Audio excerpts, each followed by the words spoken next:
A Igreja Presbiteriana de Pinheiros apresenta Conexão com Deus.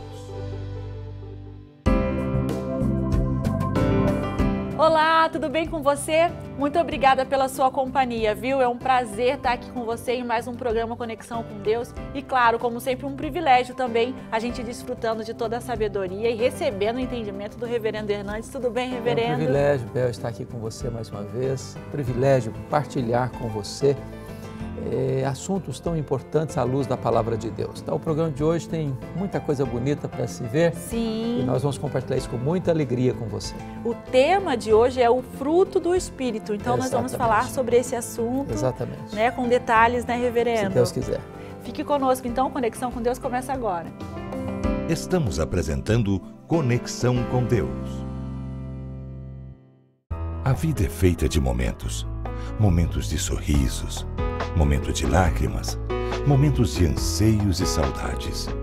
E cada momento deixa a sua cor. Há sempre algo dentro de nós que deseja voltar e reviver momentos. São momentos que fazem a nossa história. Tintas Quali Vinil, para marcar os belos momentos em sua vida. Voltamos a apresentar Conexão com Deus. O programa Conexão com Deus é um programa da Igreja Presbiteriana de Pinheiros, que tem como pastor efetivo o Reverendo Arival Dias Casimiro, e um programa produzido com muito carinho pela LPC Comunicações. Como já adiantamos para você, o tema do programa de hoje é o fruto do Espírito. E já começo perguntando a respeito do contraste. A gente tem, na mesma passagem, né, as obras no plural da carne e o fruto do Espírito no singular. É um contraste que as pessoas às vezes confundem, né? É muito comum você escutar alguém falando os frutos do Espírito. Mas quando Paulo escreve a sua carta aos Gálatas e trata do assunto, ele não fala dos frutos, ele fala do fruto do Espírito. E quando trata das obras da carne, ele coloca no plural. Isso porque as obras da carne, nós as produzimos, por causa da nossa natureza pecaminosa, da inclinação do nosso coração para o mal. Essas obras são processadas nesse laboratório do nosso coração. Porém, o fruto do Espírito não é uma obra nossa, não é uma produção nossa, não é um resultado do que somos ou fazemos, mas é uma operação sobrenatural e extraordinária do próprio Espírito Santo em nós, de tal maneira que é uma obra única do Espírito Santo no nosso coração. Portanto, não são os frutos, mas o fruto do Espírito. É como se fosse uma laranja com vários gomos, mas esses gomos pertencem à mesma laranja. Assim, são várias virtudes mencionadas, né, no fruto do Espírito, e cada virtude dessa é como se fosse um gomo desse fruto maior, diríamos uma laranja, que é a obra do Espírito Santo na nossa vida. Aí me surgiu uma outra dúvida, Reverendo. Se todas essas virtudes formam uma coisa só, é possível então a gente falar, eu tenho essa virtude, mas não tenho a outra? Porque tem uma lista, né? Tem uma lista. Que Paulo classifica para a gente. Eu vou citar essa lista para você, que está em Gálatas capítulo 5, versos 22 e 23. Mas o fruto do Espírito é amor, alegria, paz, longanimidade, benignidade, bondade, fidelidade, mansidão, domínio próprio. A pergunta é se é possível ter esta virtude e não aquela. Isso. Bom, à luz do que Paulo está ensinando, não. Essas virtudes todas, diria a você, Isabel, representam o caráter de Cristo, que é esculpido na nossa vida por essa obra do Espírito Santo que vai nos transformando de glória em glória na imagem de Cristo.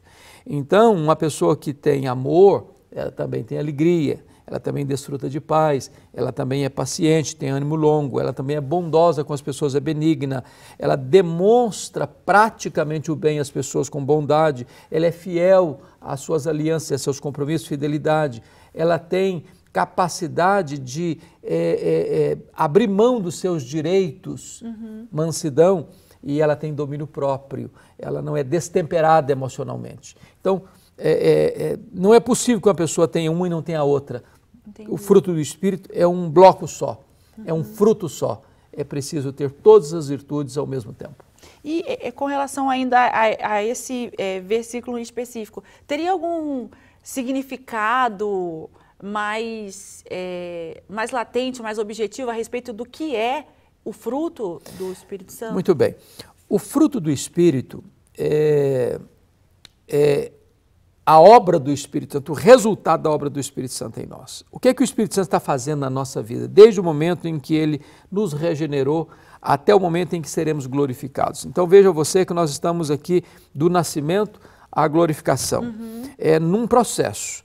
Nós já fomos salvos quando cremos e nós seremos glorificados no final, quando o Senhor Jesus voltar em glória e então transformar os que estiverem vivos e ressuscitar os que já partiram, com corpo de glória.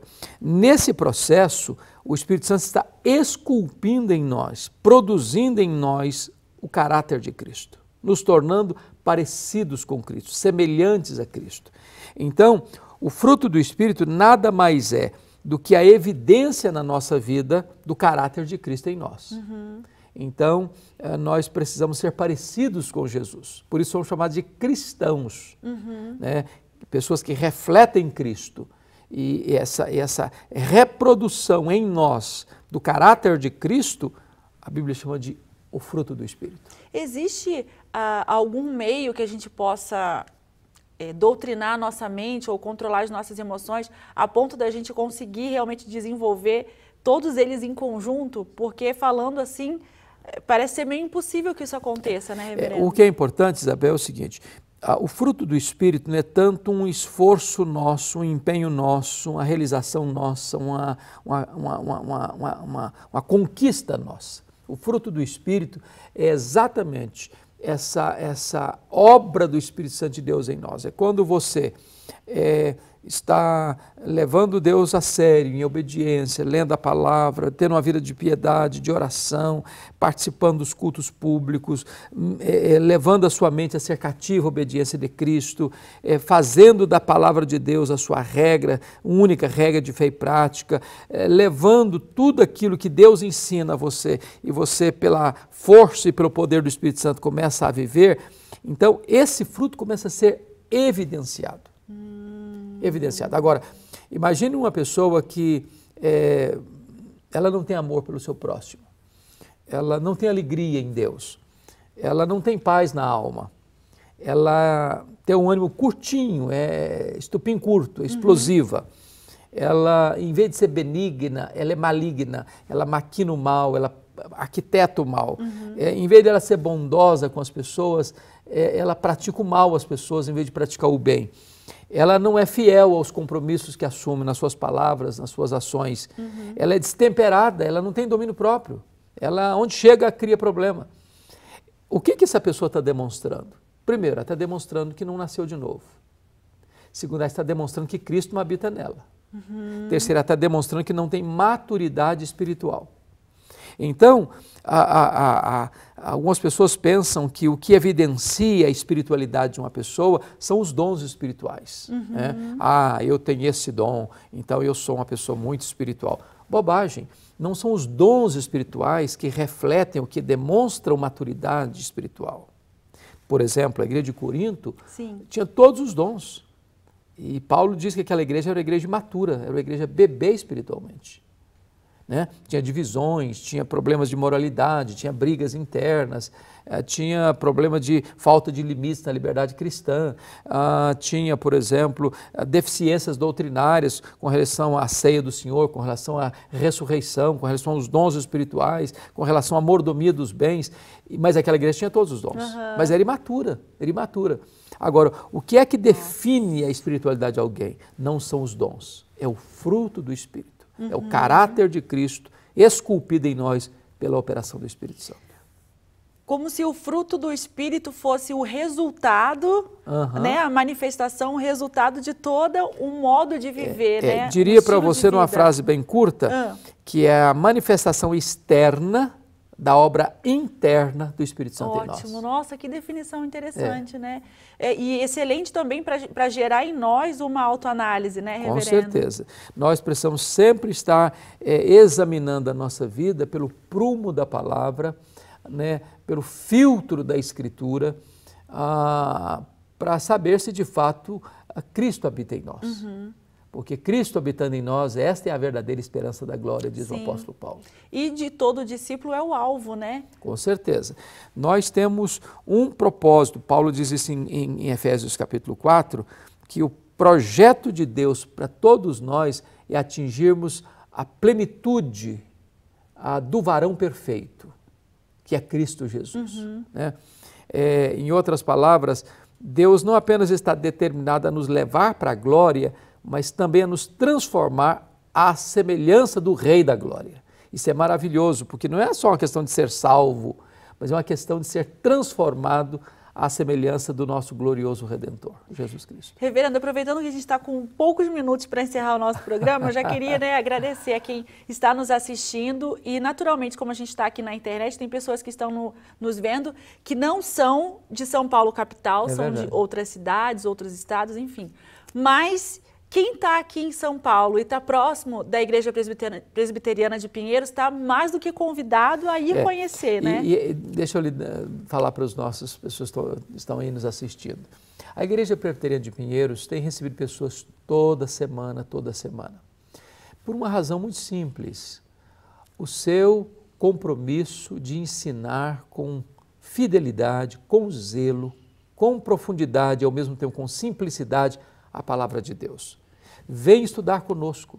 Nós temos cultos todos os domingos às 8h30 da manhã, às 11 horas da manhã e às 7 horas da noite. E temos uma linda escola bíblica dominical às 9h40 da manhã. Então você é o nosso convidado para vir e participar conosco. Venha, traga a sua família e nós queremos cuidar de você, abençoar você, ajudar a você nesse glorioso crescimento rumo à maturidade espiritual.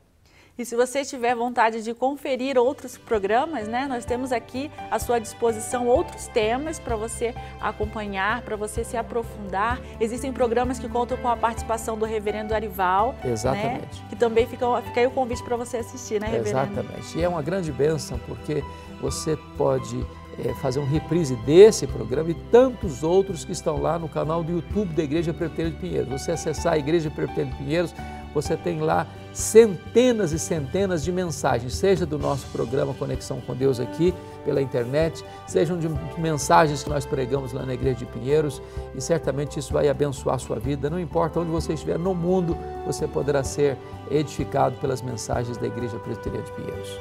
Chegamos então ao fim do programa, reverendo. Muito obrigada. É uma honra, Deus abençoe sua vida e Deus abençoe você que nos acompanha. Amém. Até o próximo Conexão com Deus. Tchau, tchau.